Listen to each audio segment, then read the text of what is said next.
joining us today on week number 3. The way that I'm choosing, because the first one kind of didn't count, we're going to be looking at a couple more gas laws to add to the ones we learned about last week. We are going to be bringing back our old friend moles and a little bit of stoichiometry involved with that and how we can tie that into the gas laws. So looking at the slide in front of you right here, we're going to be taking a look at Avogadro's law. Now, if it's familiar, it should be. He's the guy who came up with the mole number 6 times 10 to the 23rd, which is super useful for counting particles, atoms or molecules. We're going to be looking at one more law. Now, all of these laws we've been looking at are ideal gas laws, but there's going to be one that is called the ideal gas law. I don't know why this one gets to be the boss of everybody else, but we're going to be tying in things like pressure, volume, temperature, and number of particles. So let's jump in. I'm probably going skipping through a few slides here while we go.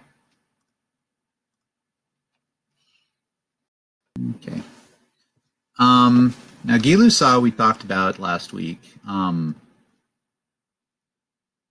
When he was doing reactions with gases, he found out that you could take 2 liters of hydrogen gas, you could react it with 1 liter of oxygen, and it would make 2 liters of water vapor. And the fact that they would fit into nice, even ratios of stuff in there is kind of one of the things that helps both him and Avogadro to figure out that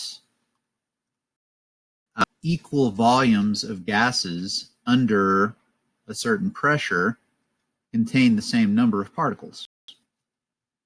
Okay, you can see here this ratio of 2 to 1 to 2. This is very, very similar to our balanced equations.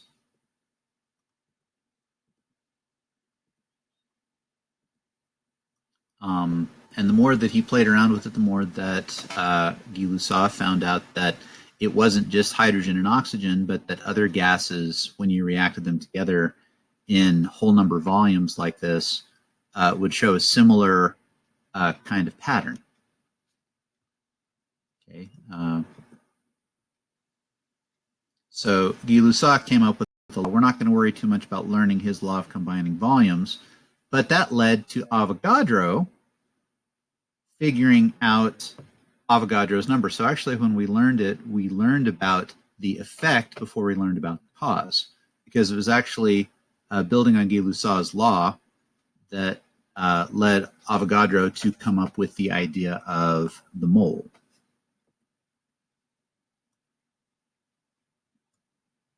And Avogadro's law, here's the first biggie for the day, says that equal volumes of gases that are at the same temperature and pressure contain equal number of molecules. So if I have a liter of hydrogen gas, a liter of hydrogen gas, helium, oxygen, nitrogen, methane, anything that's in a gas form, if I have equal volumes of those gases, then each volume is going to contain the same number of particles.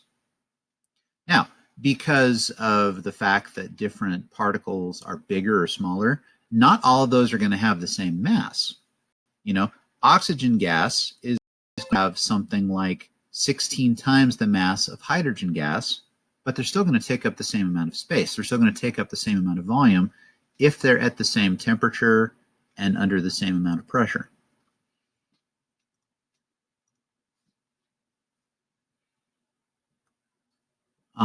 Let's see here. So you don't have to worry about writing this down, but what this just tells us is that volume is directly proportional to the number of particles. We're going to be using N here to symbolize number of moles of gas. And so when you see N coming up in a little bit in the ideal gas law, that's what that N stands for. Let's see. We can skip through some of this.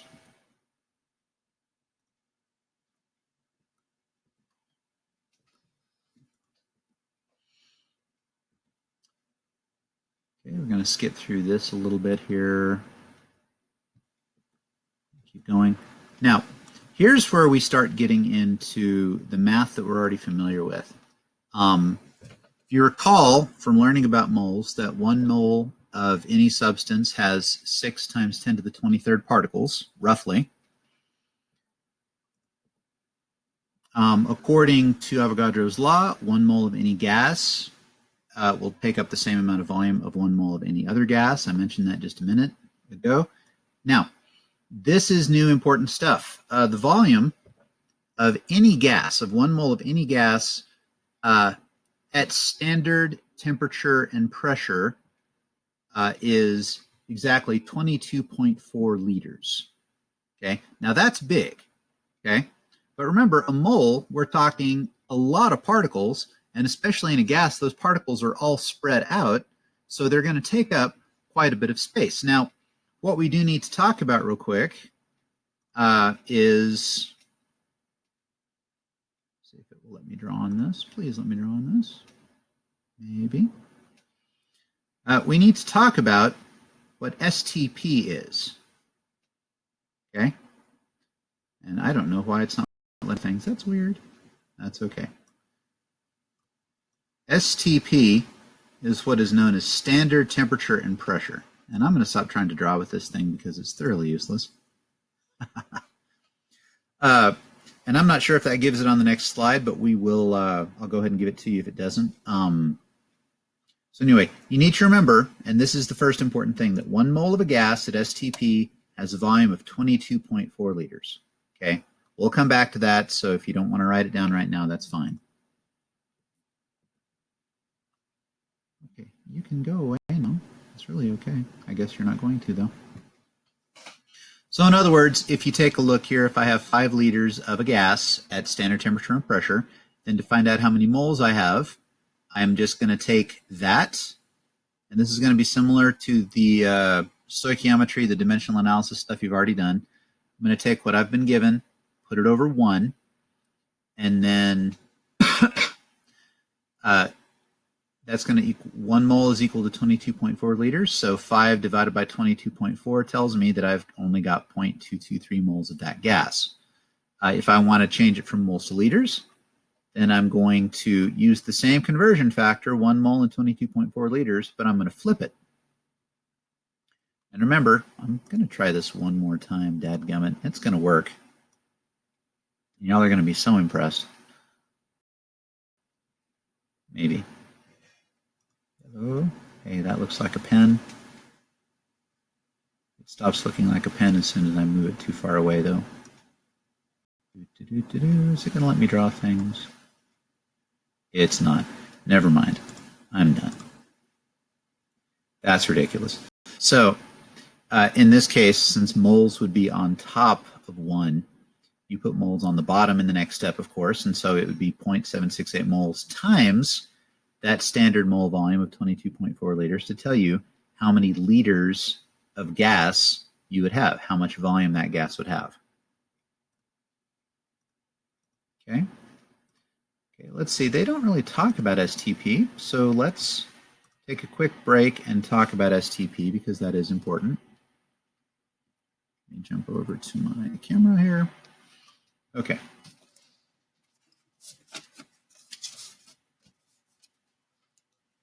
And so let's talk about, and I'll zoom in here. Okay.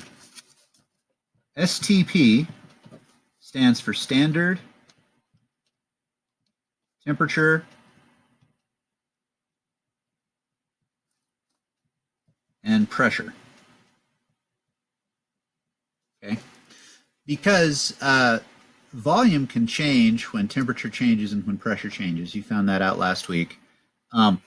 In order for us to look at equal volumes of gases, we have to agree on a certain temperature and pressure that we're going to examine them under. And so standard temperature and pressure is 0 degrees Celsius, which if you remember, we're going to be working in Kelvin. So 0, you add 273 to it. That's 273 Kelvin at 1 atmosphere of pressure. Okay? So if you remember 1 atmosphere, that's your standard pressure, 273 Kelvin, that's your standard temperature. Okay, so when it talks about anything at STP, that's what it's talking about. Okay, we'll come back to that. Okay, so I'm not sure if we want to work these. We can go ahead and do a little bit of skipping through. I've got these in your slideshow, which you can click on and you can go back and look at the examples they've given. I don't want to waste your time with that right now. I'd rather look at some of the examples that we have.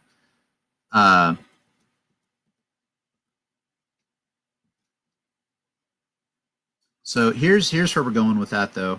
When we were using stoichiometry earlier in the year to convert between grams and moles of different substances, and you had your whole molar football where maybe you had substance A and substance B, and you would go from like grams of A to moles of B, or moles of A to grams of B, or grams to grams, or whatever. We're just going to be adding one more thing you can go to. You can get from moles now to liters if you're talking about a gas. And so it's just like adding one more little fold-in thing to your football, which I know a lot of you probably don't have your football with you. That's okay. I may upload a copy of that so that you can print your own if you really need one.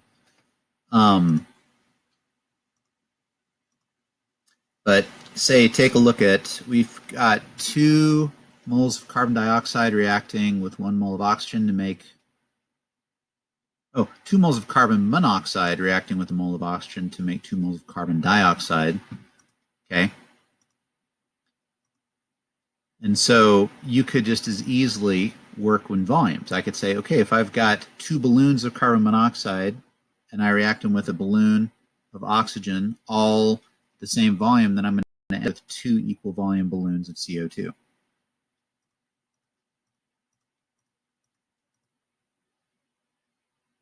Okay, I'm going to skip through this slide a little bit. I really do want to get to some sample problems that we have in our paper, so I'm going to go ahead and do that. Let's come back out to our paper here. I'm looking at the gas law practice problems. And so I'm going to start by looking at question 1 here.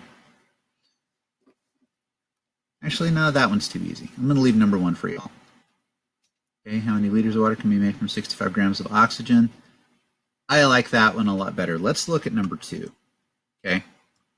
How many liters of oxygen, or how many liters of water can be made from 65 grams of oxygen gas and an excess of hydrogen at STP? So this is still using the reaction from up here on number 1. Okay. So we're trying to find out how many liters of water. If we start with 65 grams of oxygen gas, this right here is what we've been given. What we're trying to find is liters of water. This excess of hydrogen, don't worry about that. That's just telling you that we're not going to run out of hydrogen before we finish making what we need to make.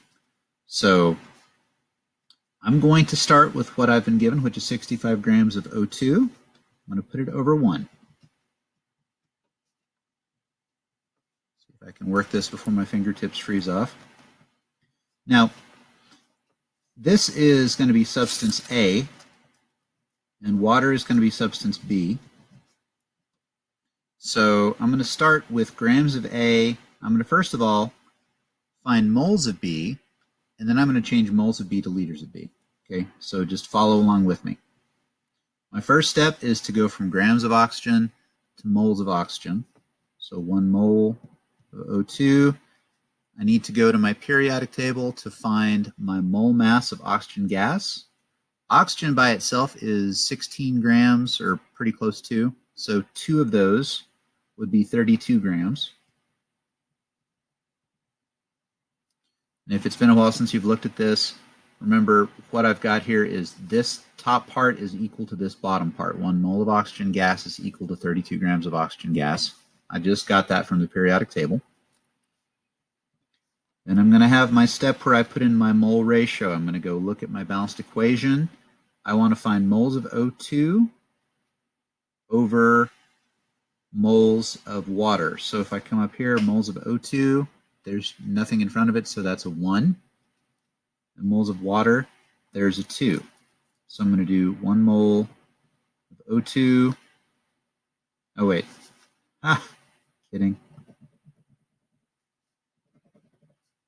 Okay. Because moles of O2 is on top, I have to put it on the bottom, right? And then 2 moles of water. Now, at this point, if I was to go through and cancel my units, I've got grams of oxygen over grams of oxygen. I've got moles of oxygen over moles of oxygen. So at this point, I've got moles of water. But it wants me to find liters of water. And so I'm going to add one more step that we just learned we could do because of Avogadro's law. I'm going to say that 1 mole of H2O gas, okay, or any gas, is equal to 22.4 liters of H2O gas. Okay, that's a constant. If you're at STP, 1 mole of any gas is always going to be 22.4 liters. Always, always, forever, always. So then I break out my calculator. Let me go ahead and cancel our units here. Moles of water cancels moles of water. Going to multiply everything on top and divide by everything on the bottom. So I'm going to go 65 times 2 times 22.4 divided by 32. That's the only non-zero I've got on the bottom. So what this tells me right here is this is going to make 91 liters of water vapor, or steam, H2O gas, okay? So 91 liters H2O. And that's my answer. I know it's been a while since y'all have done those. It's really not that much different from what you've seen before, as far as it's just adding one more tool in your toolbox. Okay, you're still taking what you start with, putting it over 1, and then each factor, whatever unit's on top, goes to the bottom in the next step. Okay, even if you screw up, you keep doing it like that until you find what it is that they want you to find. I'm going to skip down to the bottom half of the page because we talked a little bit about Dalton's law of partial pressures last week, but you haven't seen any practice problems on it. So I'm going to work one of these for you. Let's look at number 5. Now, Dalton's law of partial pressure, let me just kind of recount that for you since it's been a while since we've seen it. The total pressure of all the gases that are in a container is equal to the pressure of the first gas plus the pressure of the second gas plus the pressure of the third gas, and so on and so forth until you run out of gases. Okay, so the math on this is really pretty easy. Let's look at number 5. Blast furnaces give off many unpleasant and unhealthy gases. If the total air pressure, let me move that out of the way so you can see the formula. If the total air pressure is 1.09 atmospheres, the partial pressure of carbon dioxide is 0.25 and the partial pressure of hydrogen sulfide is 0.42.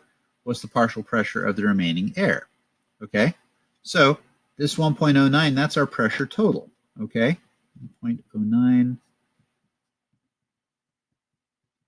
is our total pressure. So if I want to find the pressure of the remaining air, all I have to do is take this and subtract all of the other pressures from it. So it's going to be, so the pressure of the air is going to be 1.09 minus 0.25 minus 0.42.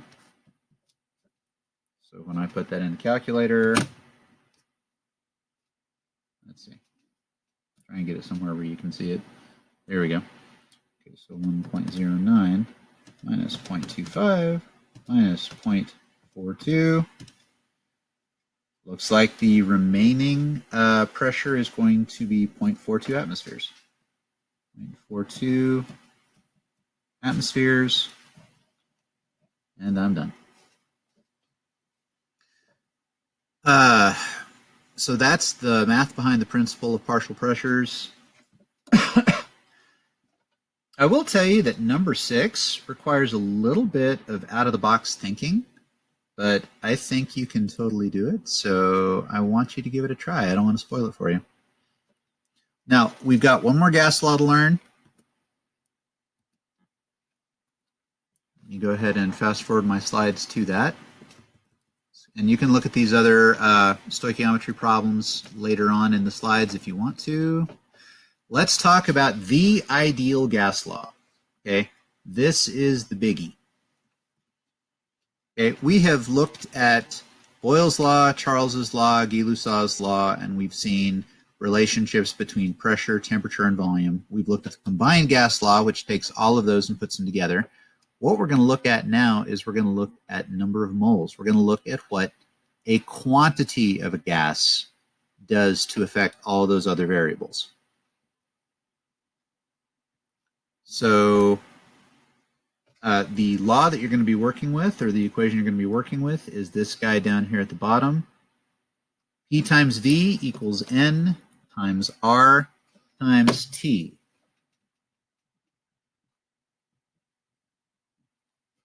All right. So let me come back to my sticky note here and let's talk about what all those things mean. Now, most of these you've seen. P is pressure.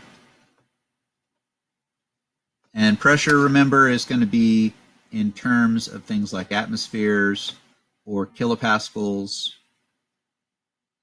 okay, or maybe pounds per square inch. V is volume, which is going to be in terms of liters or milliliters. You might even see it in terms of like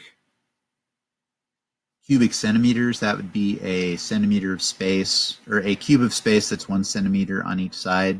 It's the same thing as a milliliter. N, we just learned a minute ago, that's number of moles of your gas. That's just going to be in moles. T, of course, is going to be your temperature. In order for your temperature to work in the math, it has to be in terms of Kelvin. Okay, Celsius won't work. Fahrenheit for sure won't work. Now that brings us to something called R. R is what is called your gas constant. You're never going to have to find R. R will always be a constant. It's just a number that you're going to plug in that lets all of these other variables play nice with each other. And you can look it up on a table. I'm going to have a slide with a table of values of R here in just a minute, and I'll talk more about that.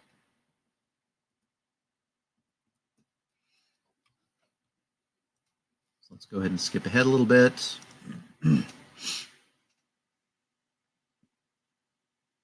All right, the ideal gas constant, in this case, its value depends on what the units are for everything else. So if you've got your pressure in atmospheres, if you have your volume in liters, you have your temperature in Kelvin, then R is going to be equal to 0.082. Now the unit on R is weird because, again, it's used to kind of make all the other ones play with each other. So that would be 0.082 liter atmospheres per mole Kelvin. Don't worry too much about that. It's just a thing, okay? So it could be 0.0821 if those are the units used for everything else. Let's see. Yeah, 0.0821 liter atmospheres per mole Kelvin. That's not the only thing that R will be, but if you make sure that your other units are all in terms of liters, atmospheres, and Kelvin, then that works.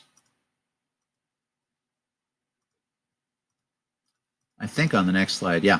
Okay, so here's some different values of R. If you use millimeters of mercury for your unit of pressure, then R becomes 62.4. If you're using atmospheres, it's 0.0821. Just be sure that your volume is in liters. I'm not going to worry too much about joules per mole Kelvin. If you're using kilopascals instead of atmospheres, then your R is going to equal 8.314. If you ever have to look these back up, they're on this slide right here. You might just kind of bookmark this slide or take a screenshot of it so that you can refer back to it, or even print this one slide out so you can refer to it. Because you're not always going to be right, like on the problems on page 2 of this, it doesn't right off the top give you the value of R. You've got to pick the value of R in each situation. So I'm going to come back to this one, and we're going to look at some of those problems on the back here. Okay. So let's look at page 2. So problems 7 through 12. So let's start just with number 7. If I have 6 moles of gas, wow, that got too big. There we go. 6 moles of gas at a pressure of 7.6 atmospheres and a volume of 18 liters. What's the temperature in Kelvin? So up here, I'm going to just write down my ideal gas law. P times V equals N times R times T. And I'm going to make a list here on this problem of what each one of these variables is. Okay, P, V, N, and T.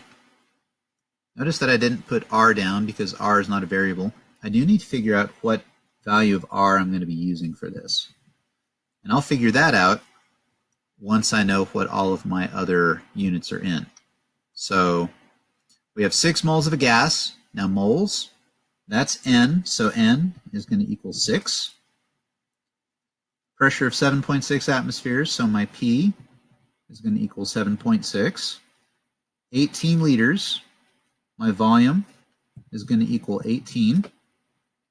So let's see, this is atmospheres, liters, moles. So if I've got my pressure in atmospheres, my volume in liters, my temperature, I'm looking for it in Kelvin. So in this case, going back to my table, that didn't go back to my table, let's go back. If I've got liters, atmospheres, and Kelvin, atmospheres, liters, Kelvin, then my value of R is going to be 0.0821. So I'll just go ahead and record that, 0.0821. So then I'm going to be solving for T. If I wanted to at this point, what I could do is I could just plug all these numbers in and then use algebra after I do some calculating to get T by itself. But you know me, I love to algebra the formula before we put numbers into it. So if I take this and I want to get T by itself, I'm going to need to divide both sides by NR, correct? So in other words, T is going to be equal to PV over NR. Now when I plug in my numbers, it's going to be 7.6 times 18 divided by 6 times 0.0821. Again, be very, very careful when you put this in your calculator. Either put all of these dudes in bigger parentheses for your numerator and your denominator, or remember that I'm multiplying everything on top and dividing by each thing on the bottom. So I've got my calculator, where you can see it maybe. Turn it on. That helps. Okay, so I'm going to do 7.6 times 18 divided by 6 divided by 0.0821. Make sure that all looks good. Divided by 6 divided by 0.0821. What that tells me is I'm going to have a temperature of 277.7 Kelvin. Now that sounds like a big number, but remember, 0 Celsius is 273, so this is just a few degrees above 0 in Celsius. And so that's not an unrealistic temperature. And that's how I work ideal gas law problems. I think we could probably work one more. Let me look here and see if we can find a tricky one. Feel free if you want to raise your hand or type out a question in the chat. I can probably address those right now while I'm looking for a tricky. Okay, that's moles, liters, Kelvin, atmosphere, so that one's the same. Moles, Kelvin, liters, atmospheres. Okay, liters, moles. None of them are really tricky, but let's look at number 11, because number 11 gives us degrees Celsius, and so the only tricky part of that is just changing our degrees Celsius into Kelvin. That's not even hard. So problem 11. If I have 17 moles of gas at a temperature of 87 degrees Celsius and a volume of 85.89, what's the pressure in atmospheres? So let's list out our variables. We've got P, V, N, and T. Okay, I'm looking for pressure, so I don't know, but it is in atmospheres. My volume is 85.89 liters, 17 moles of gas. Now my temperature is 87 Celsius, so it's going to be 87 plus 273 to turn it into Kelvin. Calculator that, 87 plus 273. I get 360 Kelvin. Okay, so I can ignore that part now. Solving for P. So again, let me start with my PV equals nRT. I'm solving for P. So to get P by itself, I'm just going to divide both sides by volume. So P is going to equal nRT divided by V. Oh, we do need to mention what R is. Since we have liters, moles, Kelvin, and atmospheres, R is still going to be 0.0821. Barely got that on the camera there. So when I plug in all my numbers, it's going to equal 17 times 0.0821 times 360. All of that divided by 85.89. So calculator handy. 17 times 0.0821 times 360 divided by 85.89. If I got all those in correctly, that tells me that my pressure is going to be 5.85 atmospheres.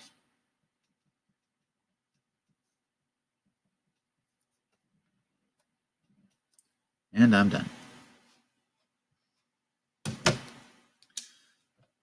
So there you have it. That's the ideal gas law. Let me go back to the first page and see if I can at least help you get number 1 and number 3 set up, because I know that those are going to probably give everybody a lot more problems than I really want them to. Okay, number 1. So you are given 16 liters of hydrogen gas. They want you to find how many liters of water. So on this one really shouldn't even be that tricky. If you're given 16 liters of H2, they want to see how many liters of water. Well, if 2 moles of H2 make 2 moles of water, and if gases have equal volumes at the same temperature and pressure, then whatever this quantity is here should be the same as this quantity right here. So if I have 16 liters of this first one, I should make ... and I think I'll leave it right there and let you figure that last bit out. Like I said, that's easy. 3 is a little trickier. Given the following equation, solid carbon plus hydrogen gas, that actually should be a yield sign. I'm not sure why that didn't come over like that. Yields methane gas. How many liters of hydrogen are needed to produce 28.66 liters of methane? So my liters of methane is going to be my A. That's going to be what I start with. And my liters of hydrogen, that's going to be my B. And actually, this one's not going to be hard either. I did the hard one. I did the hard one for you people so you don't have to. You're welcome. Okay, so I think I'm done talking right here. I'm going to go ahead and end the recording, but I'll stay in the chat for the next 20 minutes if anybody has any questions. So wish everybody